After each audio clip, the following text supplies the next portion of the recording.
So hello everyone, my name is Nandlal. ज्ञान classes के एक और वीडियो में आपका बहुत बहुत स्वागत है। सो अब हम लोग बात करेंगे हाइट एंड डिस्टेंस। ये बहुत ज़्यादा ही इंपॉर्टेंट चैप्टर है, पूरा ट्रिग्नोमेट्री इस पे बैठा हुआ है ना, क्योंकि हाइट एंड डिस्टेंस का जो क्वेश्चन है वो हाईली मार्केबल है, ज़्यादा मार्क्स का रहेगा। ठीक है, तो हम लोग क्या करते हैं, पहले हाइट एंड डिस्टेंस को समझने से पहले थोड़ा ट्रिग्नोमेट्री आपको रिवाइज करवाते हैं ताकि आपको ये चैप्टर अच्छे से समझ में आए। ओके, सो सबसे पहला जो बेसिक बात है वो देखते हैं। Sine theta cos theta tan theta, sine का उल्टा कॉसिक थीटा, कॉस का उल्टा सेक थीटा, टेन का उल्टा कॉट थीटा। थोड़ा सा मैं इसमें मजाक टाइप का बताऊंगा ताकि आपको याद हो जाए, ठीक है, इसलिए थोड़ा सा अच्छे से देखिएगा। सुने होंगे सर आप भी, पंडित बद्री प्रसाद हरी हरी बोल, ठीक है, P by H B by H P by B H by P उल्टा है ना, इसीलिए ये B और ये क्या है P। याद रहेगा, पंडित बद्री प्रसाद हरी हरी बोल, याद रहेगा। अब हाइट एंड डिस्टेंस में यूज ज्यादातर क्या होता है, तो हाइट एंड डिस्टेंस में ज्यादातर यूज ये होता है, ये होता है और ये होता है। ये तीन चीज बहुत ज्यादा यूज होता है हाइट एंड डिस्टेंस में। P by H B by H, okay, B by H, okay. So P by H B by H P by B H by P H by B B by P, पंडित बद्री प्रसाद हरी हरी बोल, ये चीजें use होगी। चलिए ठीक है sir, समझ में आ रहा है। पर इसमें क्या होता है ना, एंगल भी शो होता है। जैसे साइन 30 का वैल्यू कितना हुआ, कॉस 30 कितना हुआ, उसके लिए आपको एक चार्ट याद करना होता है। उस चार्ट को याद करने में बहुत बच्चों को प्रॉब्लम होता है। मैं एक ट्रिक दिखाता हूं आपको, उस ट्रिक से बहुत जल्दी याद हो जाएगा उसको, ठीक है। इसका स्क्रीनशॉट ले लो, मैं रेस कर रहा हूं उसको। हो गया, चलो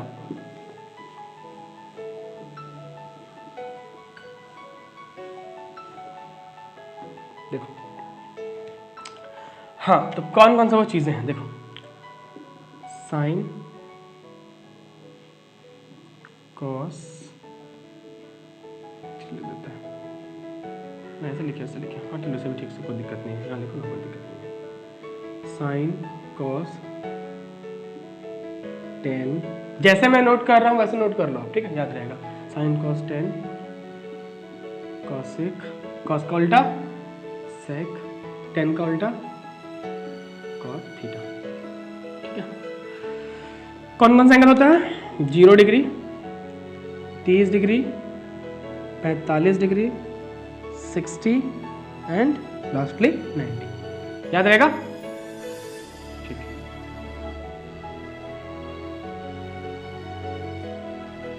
ओके, याद क्या करना है क्या नहीं करना है मैं वो भी बता देता हूँ ताकि आपको ज़्यादा दिक्कत ना हो। लाइन थोड़ा टेढ़ा हो गया है,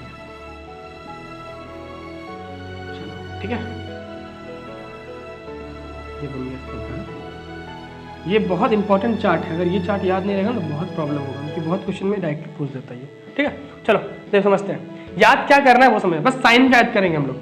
0, मेरे साथ साथ बोलना, 0 1 by root 2 1 by 2 1 by root 2 root 3 by 2 और 1, याद हो गया, याद हो गया, क्या बोले, 0 1 by 2 1 by root 2 root 3 by 2 1, 0 1 by 2 1 by root 2 root 3 by 2 1, याद हो गया, तो सही है, ठीक है।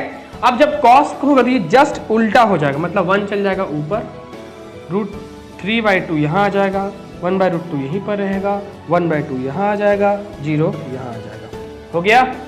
ये चार्ट जाग करके पहले बना लेना कॉपी पे, आसानी होगा, बहुत क्वेश्चन आता है ऐसे, ठीक है। अब इसको इससे डिवाइड करना है या लिखना है, 1 को 0 से डिवाइड करोगे क्या आएगा 0, इसको इससे करो क्या आएगा 1 बाई रूट 3, इसको करो क्या आएगा 1, इसको करो क्या आएगा 2 कर दिएगा रूट 3।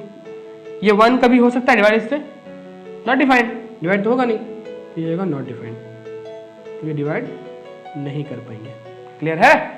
अभी मैंने क्या बताया था, साइन का उल्टा होता है कॉसिक, कॉस का उल्टा होता है सेक और टेन का उल्टा होता है कॉट, बस इसका उल्टा लिख दो, रेसिप्रोकल, काम हो जाएगा।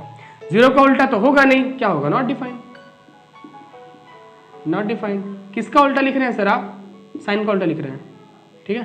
देखो इधर ये 1/2 का उल्टा 2, इसका उल्टा रेसिप्रोकल √2, √2, इसका उल्टा 2/√3, और 1 का उल्टा तो 1 ही होता है। बोलो ठीक है, क्लियर है। कॉस पे आते हैं, कॉस सेक उल्टा होता है 1 का उल्टा 1, इसका उल्टा 2/√3, इसका उल्टा √2।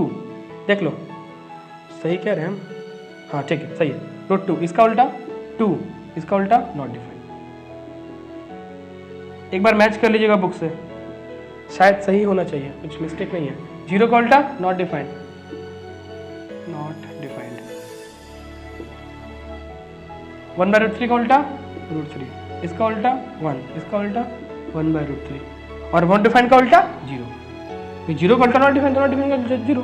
ठीक है, ये है कंप्लीट चार्ट। इस चार्ट से जनरली आप क्या क्या यूज होगा बताते हैं। ठीक है, देखो इसका बहुत काम होता है, एंगल बहुत ज्यादा शो होता है, ये बहुत काम होता है, इसका बहुत काम है, साइन का बहुत काम है। ठीक है, ये सब बहुत रेयर, हाँ ये कॉट बहुत काम होता है। जो मैंने सर्कल किया है ना, इसका बहुत यूज होगा हाइट एंड डिस्टेंस में, तो आपको ये चीज अच्छे से माइंड में सेट होना चाहिए। एक बार इसका स्क्रीनशॉट ले लो आप। ठीक है, जैसे मैंने चार्ट बनाया है बालक, वैसे ही चार्ट एग्जाम के पेपर पे तुम्हारा जो पेपर चार्ट फिट मिलेगा, या क्वेश्चन पेपर के बगल में भी बना सकते हो, कोई कुछ नहीं बोलेगा। ठीक है, ये बना लेना, तभी तुमको फट अगर याद नहीं हो रहा है चार्ट, बहुत प्रॉब्लम हो रहा है, क्योंकि अगर इसमें एक वैल्यू भी गलत हो गया तो मार्क्स कट जाता है। एक और बात, √3 का वैल्यू पूछता है वहां पर, क्या होता है इसका वैल्यू 1.732, ये इसका एग्जैक्ट वैल्यू है। 1.732 का क्वेश्चन में नहीं यूज किया हुआ है तो आपको वैल्यू ये है। ठीक है, और बाई चांस अगर क्वेश्चन में दे दिया है √3 का, तो वहां पर जनरली वो 1.7 देगा या तो फिर 1.73 देगा। मतलब पॉइंट के बाद 1 डिजिट 2 डिजिट क्वेश्चन अगर खुद बोला तो आपको वही यूज करना है, और बाई चांस वो नहीं बोला है तो फिर आपको उसमें 1.732 पूरा यूज करना पड़ेगा। आई होप हम क्लियर कर दिए सब चीज। ये है हाइट एंड डिस्टेंस का बात, तो मतलब थोड़ा मोड़ा जो है ज्योमेट्री का बात, ट्रिग्नोमेट्री का बात। अब हम बात कर लेते हैं हाइट एंड डिस्टेंस में इसका यूज क्या और कैसे कैसे समझते हैं, पहले वो देख लेते हैं। ठीक है, इसको इरेज कर रहे हैं। अभी तक मैंने हाइट एंड डिस्टेंस को कोई भी बात नहीं की, अभी सब ये ट्रिग्नोमेट्री का बात था। हाइट एंड डिस्टेंस के बाद अब करेंगे।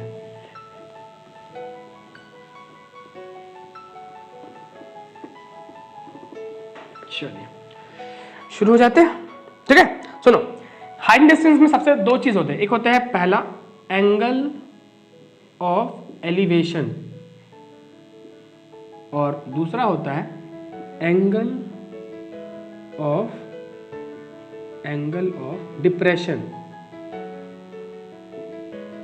सर ये दोनों बातें क्या है, क्लियर कीजिए। ठीक है, समझते हैं। मैंने दो एंगल ट्रायंगल बनाया, कैसा ट्रायंगल है सर ये, right angle triangle. Height and distance का maximum question right angle triangle पे ही बनता है।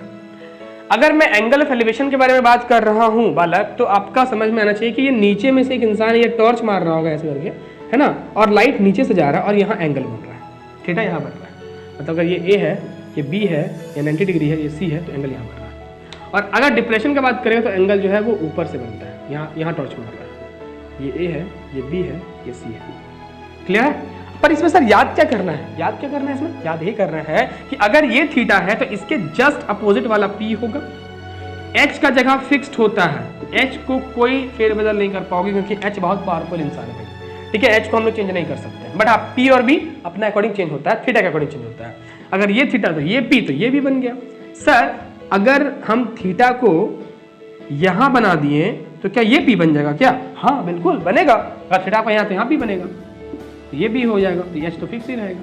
तो P और B रिप्लेस करता है। अब आपको देखिए अभी तो बहुत इजी लग रहा होगा कि हाँ चलो आसान है, हो जाएगा कोई दिक्कत नहीं, बट क्वेश्चन पता है क्या करेगा, वो लोग घुमा देता है, ये लोग ऐसे कर देते हैं। लो तुम पगला गए पूरा, अब कहाँ P कहाँ B माने, वो लोग ऐसे करेगा। देखो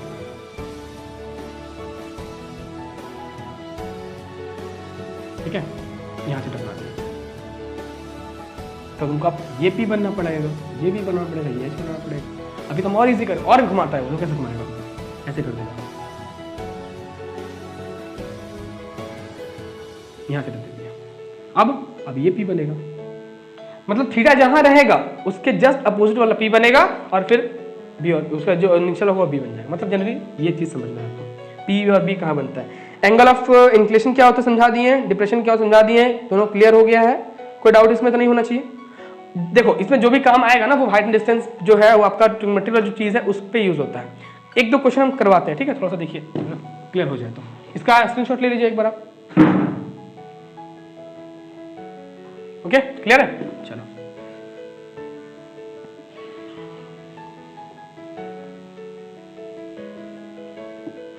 ठीक है, अब सर इस पे किस तरीके से क्वेश्चन रहेगा वो बताइए। देखिए समझिए, एक इंसान है जो यहां पर खड़ा है, ठीक है, और यहां से देख रहा है ऊपर, ठीक है, इसका इंक्लेशन इस तरीके से है। कहता है ये एक पोल के पास है, इस पोल पे एक बच्ची बैठी है, यहाँ एक बच्ची बैठी है, एक बच्ची बैठी है, ठीक है। अब क्या है, ये इसको देख रहा है, जब इसको ये देख रहा है तो इसका जो दूरी है इस पक्षी का और इसका, ये दूरी मान लेते हैं 30 मीटर का है। तो पूछ रहा है ये पक्षी जिस पोल पे खड़ी है, इस पोल का हाइट कितना है, इस तरीके से पूछे, ठीक है। ये बहुत बेसिक क्वेश्चन है, बहुत ज्यादा बेसिक है, इतना बेसिक नहीं आता एग्जाम में, बट मैं आपको बस सिखा रहा हूँ कि उस चीज को कैसे यूज करोगे। क्वेश्चन में भी हम लोग जब करेंगे तो फिर तो क्लियर नहीं हो जाएगा, अभी और क्लियर हो जाएगा। तो मेरे को पता है अच्छे तरीके से इसका और इसका रिलेशन किसमें होता है, अभी पता है आपको, पंडित बद्री प्रसाद थर्ड वाला tan थीटा में, और tan theta is equals to, ये क्या है, h है, ये क्या है 30 डिग्री है। ये इंसान जिस एंगल से इसको देख रहा है ना, ये थीटा दिया हुआ है आपको कि 60 डिग्री, चलो मान लेते हैं 60 डिग्री के एंगल पे मुंडी को उठाया हुआ है, ऊपर से देख रहा है। अब 60 डिग्री पे अगर वो देख रहा है तो tan थीटा निकालना है मेरे को, तो tan 60 degree equals to h नहीं पता है 30 है, लिख देता है। अब हमको आप बताइए tan 60 का वैल्यू कितना होता है। सिंपल सी बात है, आपको याद करवाए हैं अभी हम, tan होता है बीच में, tan 60 आता है यहां पर, इसका आता है √3/2, इसका आता है 1/2, 2 कटेगा, बचेगा सिर्फ √3/1 मतलब √3। देखिए कितना जल्दी हो जा रहा है, देख रहे हैं। अगर वो चार्ट आपको याद है तो आप बहुत स्पीडली में कर पाएगा इसको, ठीक है ना। चलो अब यहाँ कुछ नहीं तो 1 है, क्रॉस मारेंगे, कितना आ जाएगा सर, h = 30 √3। सर इतना आंसर लिख दे क्या, मत लिखो और बढ़ाओ इसको, अगर वहां पर √3 वैल्यू दिया तो और बढ़ाओ। कैसे बढ़ाएंगे सर, ऐसे देखो एग्जामिनर में तुमको इतना मार्क्स दे देगा, पर अगर मान लेते हैं वो लड़ाई करके आया घर पे, चाय नहीं मिला सुबह सुबह, उसको गुस्सा ही निकलेगा, उससे बढ़िया भाई इसको लिख दो ना पूरा, काहे काटेगा मार्क्स। देखो इस बार टीचर लोग बहुत ज्यादा स्ट्रिक्टली उनका पीछे कर रहे हैं, तो आपका पास ये बनता है कि उसको मौका ही मत दो कहीं मार्क्स काटने का। और मौका कैसे नहीं देंगे, हर स्टेज पे तोड़ देंगे उसको, उससे आगे वो बनेगा ही नहीं।